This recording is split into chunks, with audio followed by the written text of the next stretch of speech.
Well, hey folks, Sherry Franke gave a raw retelling of her mother's abuse and Jody Hildebrandt's influence in a recent memoir.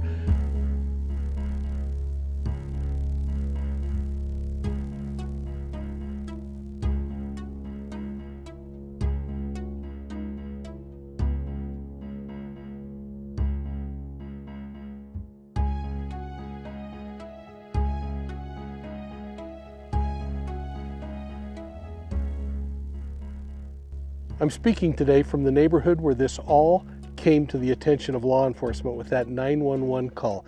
In fact, the home was just right here. This beautiful backdrop serves as a reminder of how things can look just wonderful on the outside, but it's what's happening behind closed doors that's so important. Now, Ruby Franke, known for her 8 Passengers YouTube channel, was arrested back in August of 2023 after one of her sons escaped their home with duct tape around his wrists and ankles. He was seeking help from a neighbor. Ruby later pleaded guilty to 4 counts of second-degree child abuse, receiving a sentence of 1 to 15 years for each count. Her business partner, and frankly partner in crime, Jody Hildebrandt, received identical charges at her sentencing on the same day. Now here's the thing that's so interesting is Hildebrandt was Franke's former mental health counselor. She ran a controversial counseling business called Connections Classroom, which was criticized by many people as being a cult itself, promoting extreme parenting practices. Well, now this 21-year-old daughter, Sherry, gave a deeper look into her upbringing in that Franke home under the direction of her mother, she described. She says her mother was a malignant narcissist. She reflects throughout the book on the family's attempt to heal, but she talks about a couple of key things in the book that I wanted to just bring out. One is that there was abuse preceding Jody Hildebrandt's influence on the home, which tells me that when Franke went in and said, hey, this is all because of Hildebrandt, that's not exactly true. In fact, the daughter says this involvement with abuse happened long before. She recounts incidents such as being slapped during piano lessons, being coerced into waxing her eyebrows for a clickbait video, and enduring punishments like sleeping on hard floors or undergoing military-style conditioning. And then she talks about Jody Hildebrandt coming into the family. Initially, she entered the family to help one of the brothers. Now, Hildebrandt soon became a central figure in Ruby's life, and the daughter wrote that Hildebrandt was encouraging Ruby Franke to isolate herself from family members who didn't align with Hildebrandt's teachings. She even convinced Ruby's husband, Kevin Franke, and several of the children to leave the household, leaving Ruby and Jody to deepen their influence over the remaining children that were left behind. Now, one of the most sensational aspects of Sherry's memoir is her account of Ruby and Jody having a close relationship, a physical relationship is the way she describes it. Now, many have jumped that chasm to determine that they were involved in an intimate sexual relationship. I don't know if that's true or not, but the daughter talks about one particular evening where she discovered that her former bedroom had been filled with candles and massage oils by Hildebrandt. She recalled seeing her mother sneaking out of that room with her, quote, cheeks flushed and her robe hastily tied, close quote. Now again, she could have been having a massage or something like that. But Sherry speculates on the possibility of a physical relationship. Many others have made this a romantic relationship. And again, now according to reports, both Sherry and Jody both publicly condemned same-sex attractions. However, this all leans towards some intimacy involved in their relationship. Whether it's true or not, I have no idea.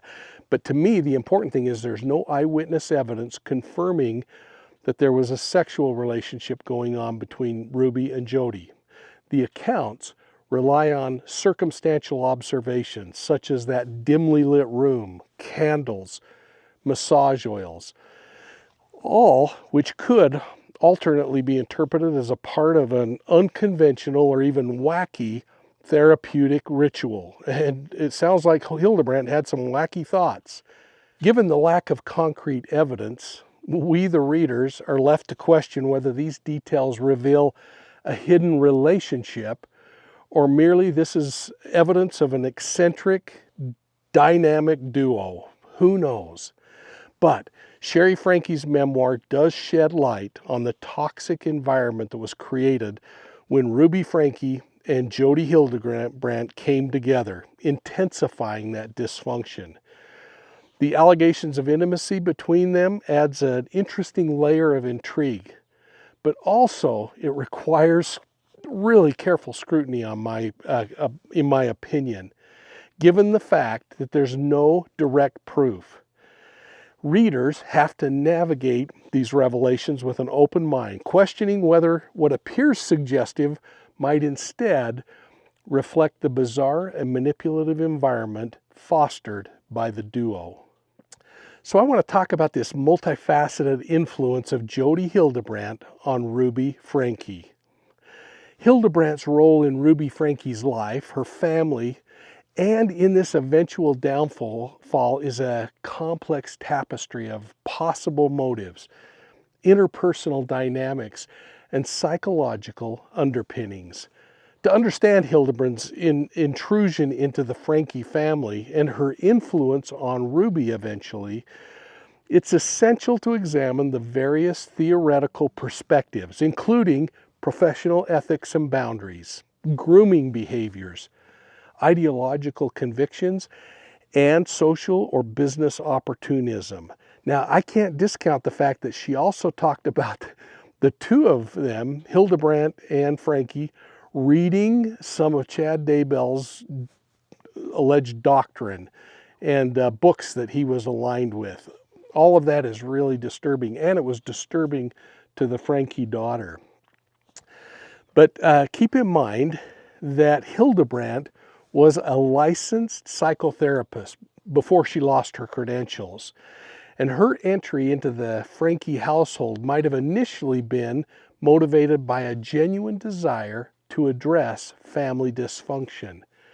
However, the professional ethics governing therapeutic relationships often warn against over-involvement, particularly in cases involving high-stakes family dynamics. Hildebrandt's methods, described as extreme and cult-like, suggest a departure from traditional therapeutic principles. Theories of professional boundary violations provide us a lens to view how Hildebrandt allegedly desired to fix that Franke family and how that might have escalated into overreach. Now, her practices within the Connections classrooms align with an authoritarian parenting ideology, in my opinion, promoting strict control and emotional suppression under the guise of therapy.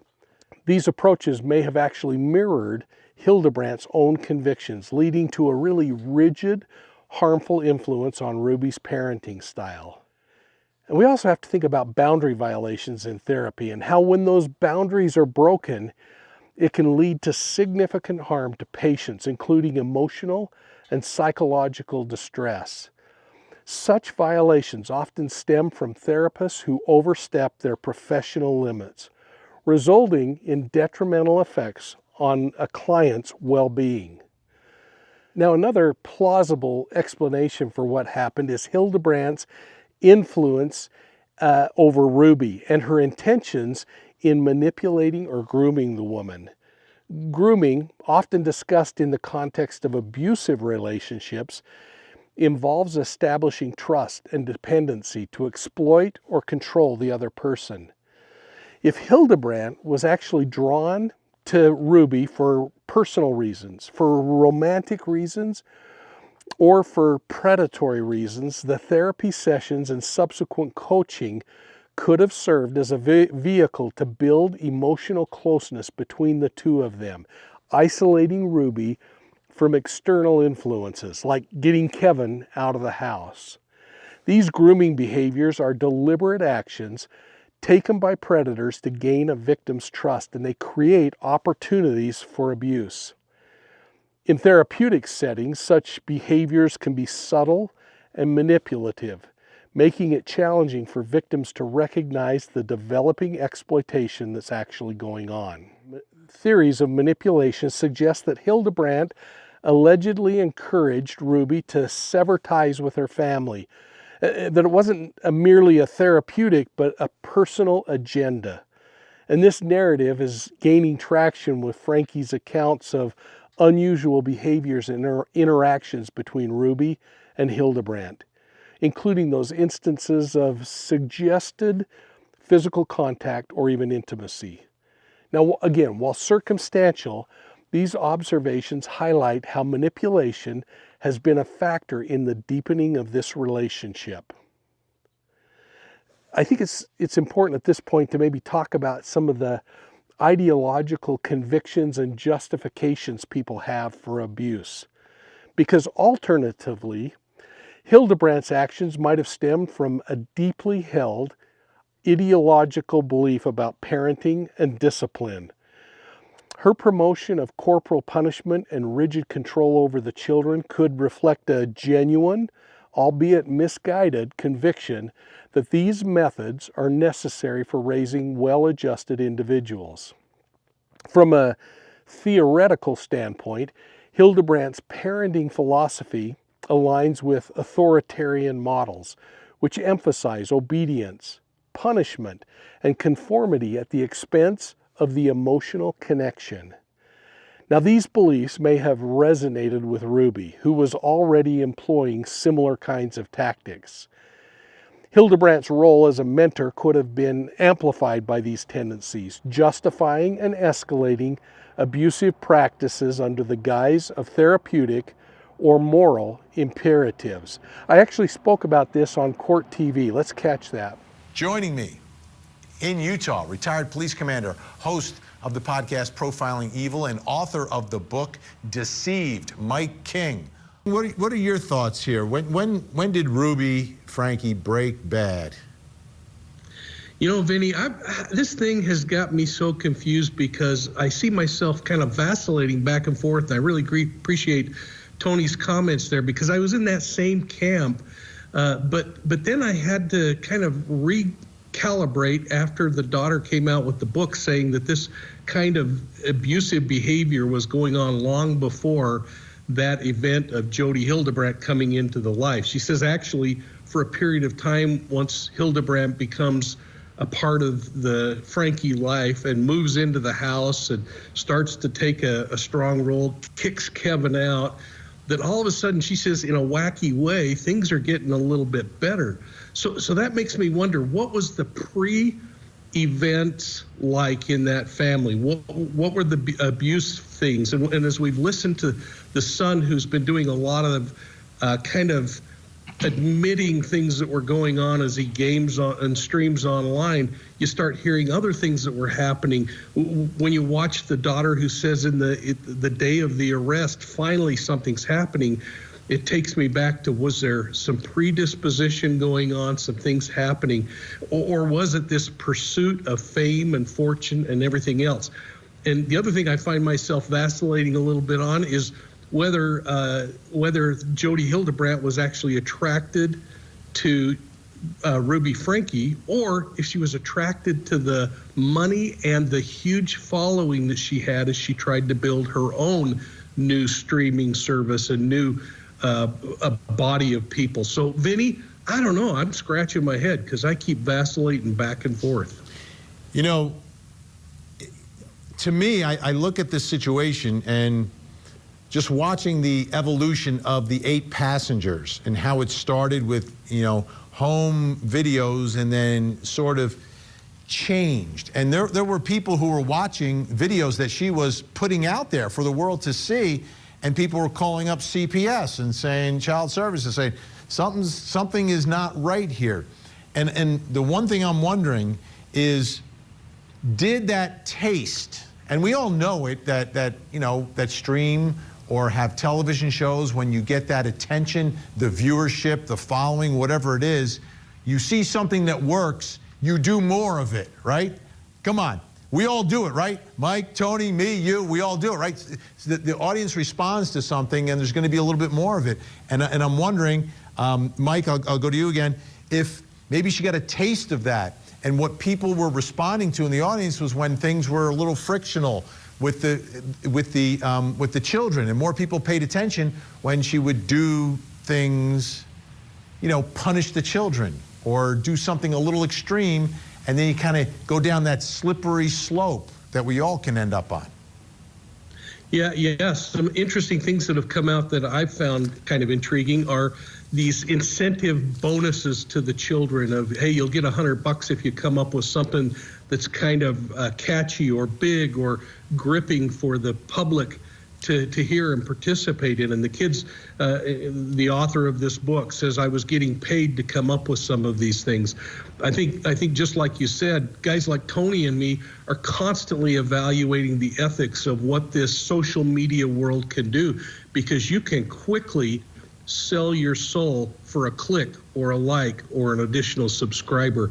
And whether she succumbed to that or was so consumed with what she was doing that she didn't even pay attention to it, it just kept getting bigger and bigger. I don't know. But you always got to be bigger and better the next day. Exactly. Or you start becoming insignificant. Yeah, the same thing in television, same exact thing. We all are in that world. Mike King, thank you so much. Great to see you. And then, of course, we got to think about the more pragmatic interpretation of Hildebrandt's motivations.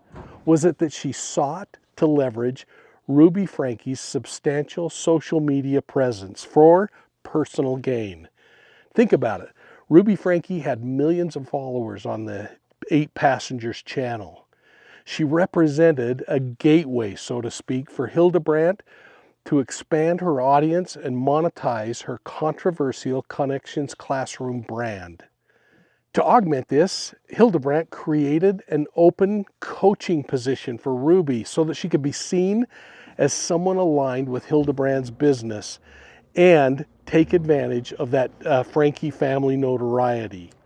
Now, social learning theory suggests that high visibility collaborations often reinforce credibility and influence. Frankly, I love to be tied to other people who are doing a good job in this YouTube market because it helps grow mine. It exposes me to more people who might look at my channel and say, I want to subscribe to that. Having this influence enables individuals like Hildebrandt to fast-track their professional ambitions. By embedding herself in Franke's life, Hildebrandt may have sought not only to gain a follower base, but also to legitimize her unorthodox methods by associating them with a prominent social media figure. And of course, because of all that's come out, we have to consider whether there was a romantic or personal attraction. A final layer of analysis involves the possibility that Hildebrandt's attraction to Ruby extended beyond professional or beyond opportunistic interests. Sherry Franke's accounts in her book talk about candlelit rooms, massage oils, and all of this, while speculative, raises questions about the nature of Franke and Hildebrandt's relationship.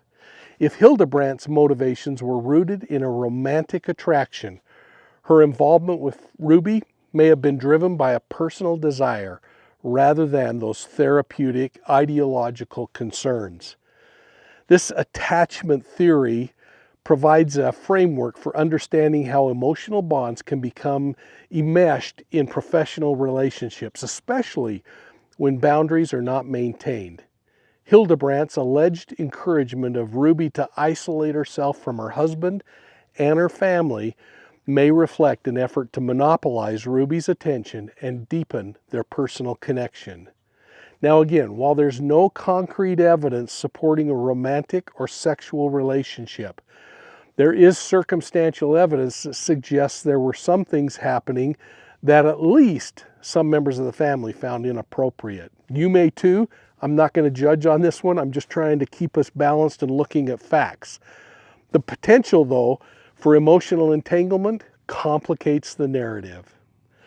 So as we look at this case, we have to consider that Jodi Hildebrandt's role in Ruby Franke's life and the subsequent harm inflicted on the Franke family can be interpreted through a multiple account of theoretic lenses.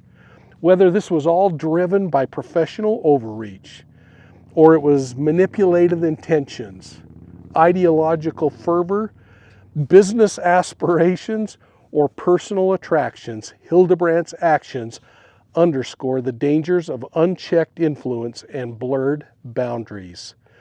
The intersection of these motivations paints a picture of a relationship that was as toxic as it was impactful, leaving a trail of destruction that continues to unfold in front of all of us and the public eye.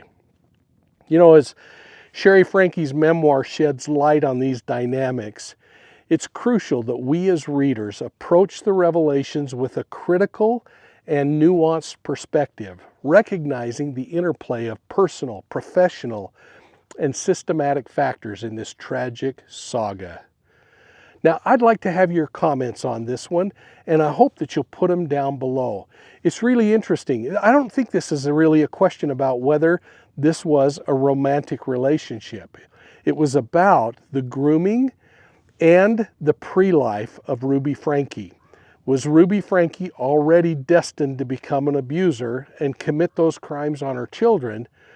Or is this an example of when gasoline and flame come together, Ruby Franke and Jodi Hildebrandt, and the exploding fire leaves nothing but injury in its wake? Please put your comments down below. And remember that you can find Profiling Evil on Facebook, Instagram, YouTube, and Twitter. And if you like audio podcasts, folks, please check out Profiling Evil's podcasts on your favorite podcast platform. If you want to know more about cult behaviors, you can find more out in my book, Deceived, an investigative memoir of the Zion Society cult. You'll learn about how cults recruit people, how they groom them, how they keep them involved in the cult, and then how people escape. I think you'll really enjoy it. And you can find it at profilingevil.com. And while you're there, please make sure you're signing up for our digital newsletter, The Bolo. That stands for Be on the Lookout.